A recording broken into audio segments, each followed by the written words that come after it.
Chapter 18. The Soul. Ertan woke with his mind intact. For a moment that was so unfamiliar he did not trust it. He lay on the cool stone floor of the cave, his cheek against the cloth pillow he had rolled out of an Akinshi tabard. Water dripped from the ceiling in its slow, patient rhythm. The sourceless light of the Ergenekon filtered through the cave mouth, painting the walls in shades of amber and pale violet that shifted like oil on water. His thoughts were clear. That was the miracle. For the first time since he had arrived in this cursed place between worlds, Ertan's mind was not a battlefield. The whispers were gone, the creeping insidious pull toward the lights in the deep zones, the voice that said, "Come," with the patience of something that had been calling for centuries. All of it had retreated to a distance so great he could barely remember what it had felt like. The white flower potion had worked. He sat up slowly, taking stock of his body with the weary thoroughness of a man who had learned not to take his own survival for granted. Ribs, still tender, but the sharp edges of the pain had dulled to a deep ache. Left arm, working again, though the muscle protested when he flexed his fingers. The wounds 1080 had stitched with its impossible metal needles were healing cleanly, the flesh knitting around the foreign material in a way the healers at the House of Ume would have found either fascinating or heretical. 1080 sat across the cave in its resting posture. Legs folded beneath the body lights pulsing with the slow, rhythmic glow Ertan had come to associate with idle thought. The wolf's glass eye lamps tracked him as he moved. Your vital signs are steady. Heart rate at rest, 68 beats to the minute. Breathing normal. The widening of your pupils is consistent with healthy thinking. I believe the plant compound was effective. I believe so too. I can think again. Properly think. Not the scrambled mess of the last few days. Noted. Shall I prepare a nourishment packet to celebrate your restored mind, or would you prefer to resume your customary morning of staring at stones in silence? Ertan shot the wolf a look. That was new. Or rather, it had been building for days.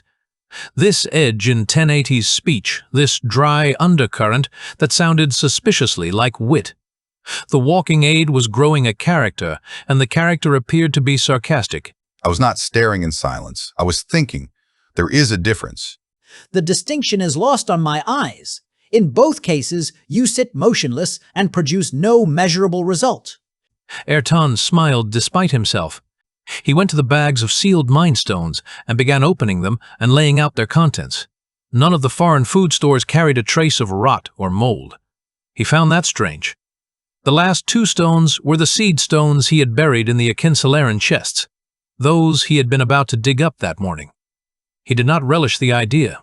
1080's eye lamps brightened. I see you are gathering what you call the mine stones. I can dig them up and bring them to you without disturbing the bodies.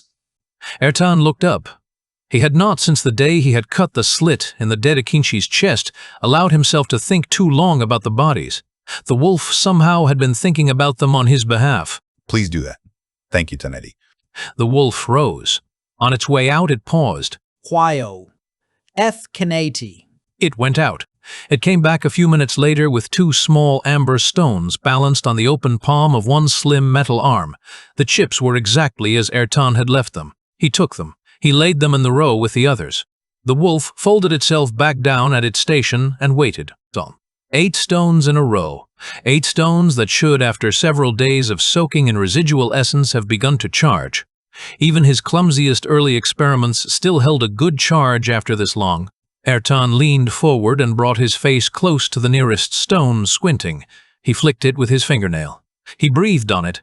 He held it up to the filtered light and turned it this way and that, searching for the faintest golden glimmer. Nothing. Not a spark, not a whisper of warmth, not the barest trace of life essence. 3rd stone, nothing. 4th, 5th, 6th, 7th, 8th, dead, dead, dead, dead, dead, dead, dead, dead. This is the 11th time you have performed this exact sequence of examinations.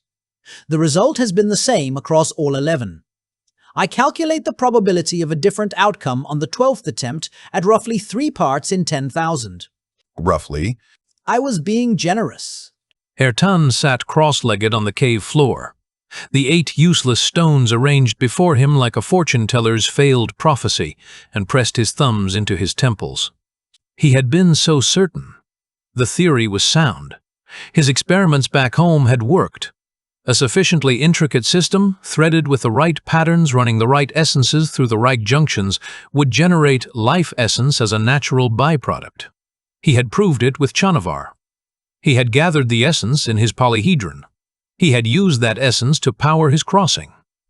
And now the polyhedron was cracked, drained, and these foreign stones refused to cooperate. Let us approach this in order. Back home, the kut filled into dead, burnt-out mind stones from spent calories. I tested it more times than I can count. I used different kinds of water essence to raise the efficiency. We have none of that here, but the energy and food in bodies ought to flow into these too. Simple. Energy out, kut in. Like water turning to steam. An apt likeness. Go on. So the question is not whether these stones are able to hold power. Any mineral with the right lattice should serve. The question is, why is no power being made in the first place? There is kut in this place. Faint, chaotic, unreliable, but present. I can feel it in the air. This place is drenched in raw magical energy. This hell. These stones should at least show me some sign of it. Your premise assumes that raw wild kut from the surroundings can still be coaxed into these stones. Ertan paused. Yes. That assumption may be flawed. Your original system used old power stones of your own world. You are now attempting it with amber stones from mine. I know that. I have no other stones. I have no Shanavar. I have no workshop. All I have are 8 pins stolen from dead bodies, some rotting flesh, and foreign food. Perhaps the matter of your world simply will not hold a charge. A silence settled between them. If only I had a smidgen of kut left in the polyhedron, I might jolt the thing awake. A chain reaction. The water dripped. Outside, the Ergenekon sky shifted from amber to something near rose. There is an event that occurred while you were unconscious. I am listening. When I found you outside the cave, you were senseless. Your satchel was damaged. The polyhedron was cracked and leaking. I carried you in here and performed emergency healing. Yes, and thank you again for that. During the carrying, I necessarily handled the polyhedron. It rested against my chassis for roughly 47 seconds while I bore you. Ertan looked up. Something cold moved through his gut. Not fear. The thing that runs ahead of understanding the way a scout runs ahead of an army. 47 seconds. 47s. Yes, during which the substance you call life essence was actively leaking from the fracture in the polyhedron's surface. The cold spread. Ertan's eyes moved from the dead stones on the floor to the wolf sitting across from him, and his mind, his beautifully restored, newly clear mind, began to turn. Tenety, is there a way to look inside your workings? I run continuous self-checks. All systems are operating within normal bounds. Not normal bounds. Strange ones. Anything different from your usual state since you found me. Anything at all. The wolf paused. Its head tilted. Its eye lamps pulsed brighter. The fans inside its chassis whirred at a slightly higher pitch, a sound Ertan had learned to read as hard thinking. 5 seconds. 10. In the silence, the water dripped 3 times. There are anomalies. Tell me. My quantum optical pathways have developed faint deposits of an unknown substance. It is not metal, not living matter, and matches nothing in my engineering records. The deposits are gathered at junction points in my thinking circuitry, chiefly at the nodes where my most complex processing takes place. The cold in Ertan's gut turned to fire. He scrambled to his feet and crossed the cave, dropping to his knees beside the wolf. Show me. Open your inspection panel. I have no inspection panel that opens to the hand. My chassis is sealed. Then show me on your glass. Is there anything inside that can show on your glass? It is called a screen. Wait. I have an inner eye for inspecting myself. The back glass flickered. A schematic appeared, a bewildering web of lines and nodes, and Ertan recognized it with a start of wonder, with a small physical shock that ran from his sternum to the base of his spine as a threading pattern, so complex. From his making, it would have been like art, but underneath, the same architecture.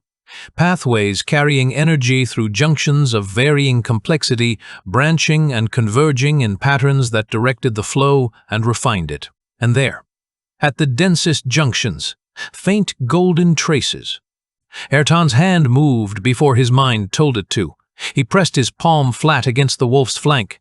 The metal was warm, not the warmth of a machine running its cooling, a different warmth, a small one, in the seam where the living and the not living met. Tengri's breath. Hey! I do not understand that expression in this context. The life essence. My life essence. Well, Shanabar's life essence, from the polyhedron. His hands, his perpetually shaking hands, were steady for once pressed flat to the chassis as if he could feel the truth through the metal. When the polyhedron cracked, the essence leaked. It did not scatter into the air. It soaked into the nearest fitting vessel. He pulled back. He stared at the wolf with eyes that were wide and bright and a little wild. You. It soaked into you. That is not possible. My systems are sealed against outside contamination. Your systems are sealed against contamination from your world, against physical contamination. Dust, water, the piercing sun. But this is not physical. This is life essence tenetii. It does not obey the rules of bodies because it is not a thing of bodies. It is the fruit of complexity itself. And your pathways are the most complex system I have ever met, more intricate than any golem, more intricate than anything ever built in my world. He sat back on his heels. The understanding was opening in his mind like a sunrise, lighting corners he had not known were dark. Your pathways are not merely like golem threading. They are threading. The same fundamental architecture made in different stuff. And when the life essence touched them, it did what life essence does. It became one with the world it found. He looked directly into Teniti's glass eye lamp. Truly become one. There was a long pause. The wolf's fans cycled once, twice. You are saying that your golem's soul is inside me. The word hit Ertan like a stone to the chest. Soul. He had never used that word. In all the long winter of soaking stones in his closet, in all the months of threading filaments through Chanavar's body, in all the small bright moments of watching gold drops form on his rug resembling grandmother's wedding rug, he had not once said soul aloud. He had said essence. He had said life force, the clinical words, the safe words, the words that kept the truth at arm's length. But 1080 had said soul, and 1080 did not use words carelessly. Ertan stared at the golden traces on the back glass. Silence. The cave dripped. He thought about Shanavar. He thought about Shanavar properly for the first time since the platform. He thought about the small clay golem's amber moonstone eyes. His throat closed. Part of it. The part that was alive. Yes, I think. He cleared his throat. When I tinkered with golems, I never thought I was giving them life. The wolf considered this. The considering took longer this time.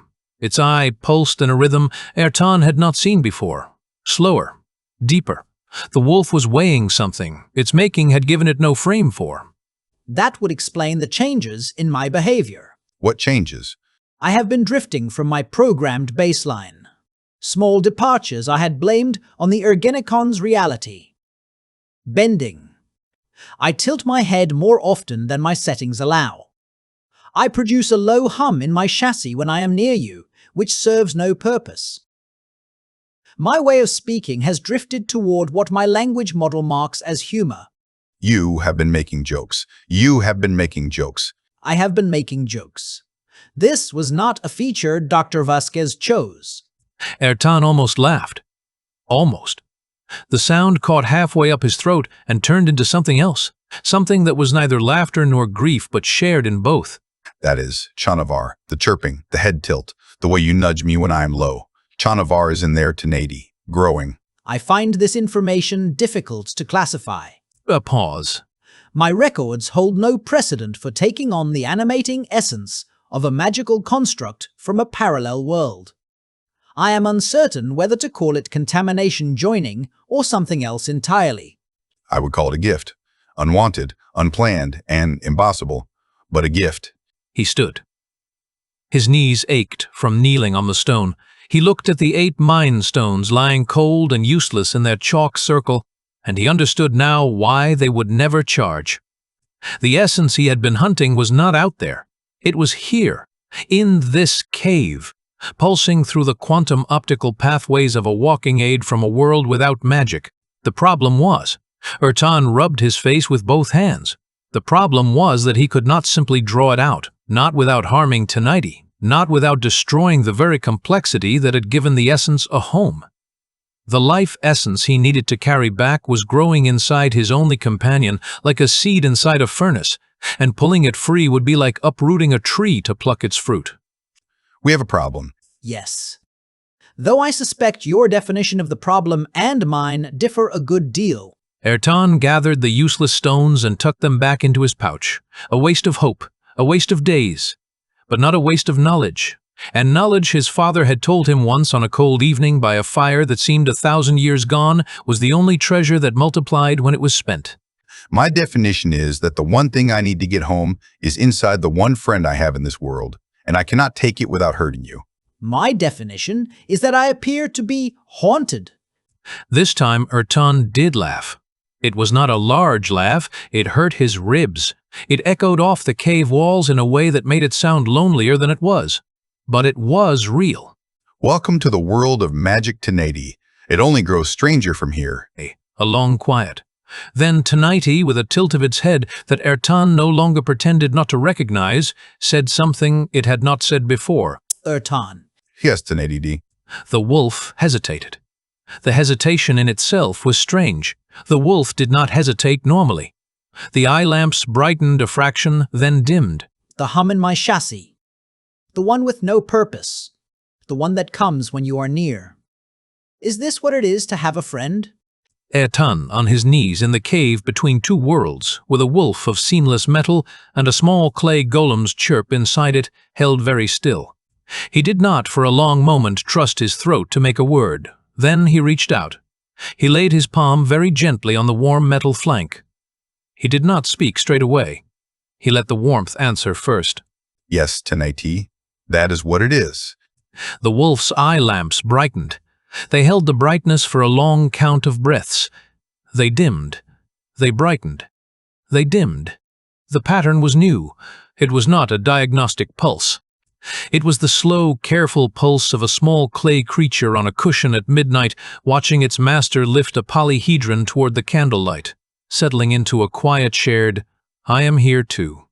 Ertan kept his palm where it was. The cave around them dripped,